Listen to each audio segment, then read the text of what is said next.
At the conclusion of SmackDown, everyone witnessed what transpired. Roman Reigns intended to contact Paul Heyman, only to find his number no longer in use. This left the OTC obviously stunned and without responses. After what transpired on SmackDown, one would advise the wise men to contact Reigns. From what seems to be known, the two have not spoken since WrestleMania XL. But Heyman has apparently been occupied elsewhere since the program finished. Ex-user at Oddtree Banjo chose to contact the WWE Hall of Famer on Instagram, inquiring as to why Roman Reigns ghosted. Paul Heyman opened the book right away and read it instead of focusing on more vital tasks. Heyman did not notify the OTC about his new number. Therefore, even if he technically did not ghost Reigns at the conclusion of SmackDown, this could not sit very well. What the aftermath will be over the next several days is still unknown. Roman Reigns really needs assistance after Bronson Reed came out as the fifth member of Solo Sikoa's War Games squad.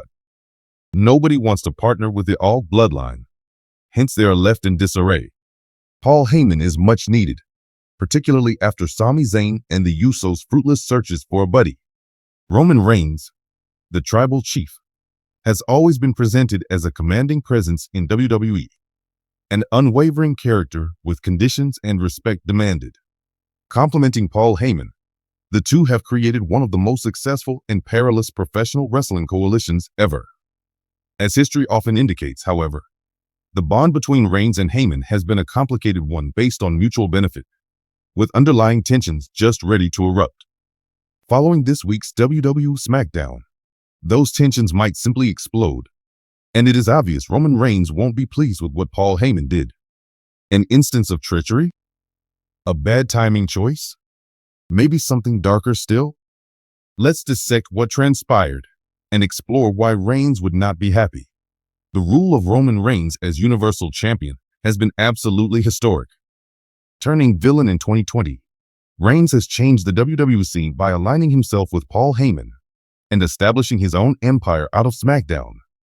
The advocate and master of manipulation, Heyman has guided Reigns over political minefields, arranged up events, and most importantly, managed all the behind-the-scenes interactions, confirming Reigns' reign. Roman Reigns takes the stage on SmackDown, his tribal chief approach frightening everyone on the roster. He has been unbeatable, and under Heyman's direction, his reputation has grown to be legendary.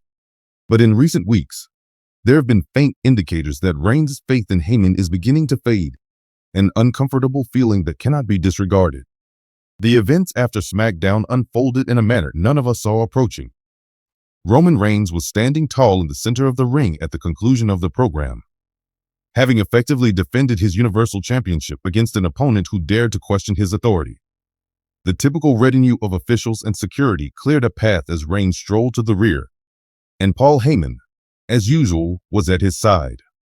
But everything turned upside down when cameras saw Heyman loitering in the shadows as Reigns departed the stadium. Heyman was not unique in supervising some post-show business, but this was different. Usually a sharp manager with a strong sense of devotion, Heyman was spotted deep in discussion with Jimmy and JUSO, someone none anticipated. Reigns' relatives, the USOs, had been crucial for the bloodline narrative. Their relationship had always seemed to be strong, and they had matched Reigns in his quest of supremacy. But that connection has shown fissures in recent weeks. Particularly, JUSO looked to have a rebellious bent, challenging Reigns' authority and decisions. Jimmy's loyalties seemed to change as well. Not clear where his devotion really rested. Though the optics were bad, what was being said in the exchange between Heyman and the USOs is still unknown. Heyman seemed to be whispering something in their ears, something just faintly provocative.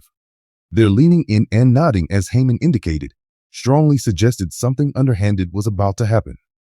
This seemed more like a plot developing behind Reigns' back than a laid-back business or family discussion.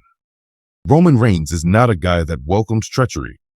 He has developed over years into a master of control, and his near-perfect reading of the room has made him practically invincible. His success depends on loyalty from his family, supporters, and allies.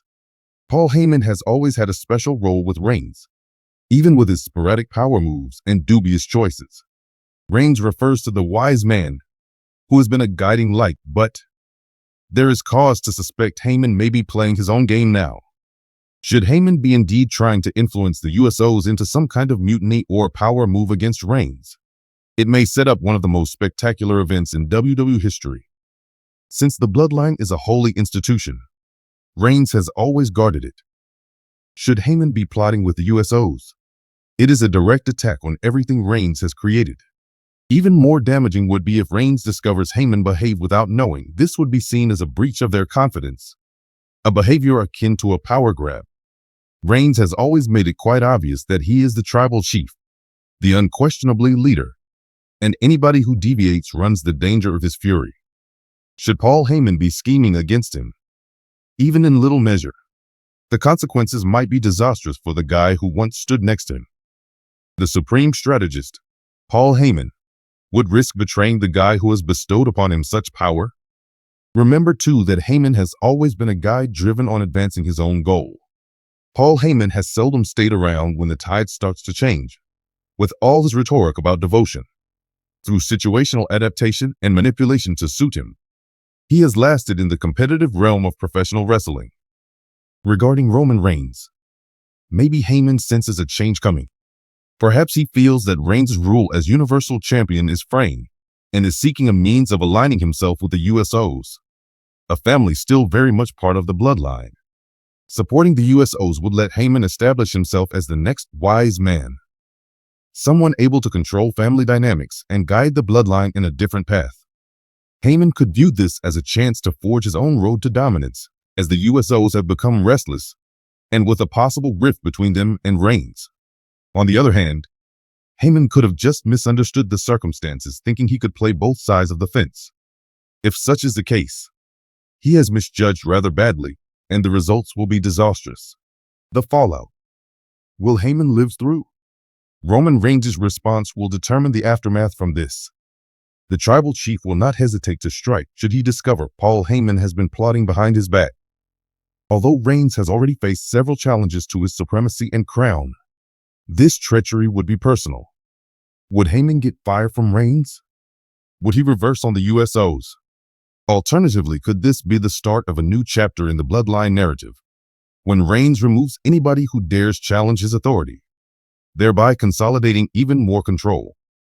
Roman Reigns will not be pleased with what Paul Heyman did after SmackDown, clearly. The machinations, the covert talks, the unsaid intentions, all challenge the stability of the bloodline and the kingdom Reigns has created. Reigns will demand answers one way or another. When the tribal chief is enraged, nobody is safe. With the whole WWE Universe waiting with expectation, the conflict between Reigns and Heyman should become heating in the next weeks. Come for his wise man. Will Roman Reigns? Alternatively, will Heyman be able to wriggle out of this one once more? In any case, Paul Heyman's position within the bloodline and its future are far but clear-cut.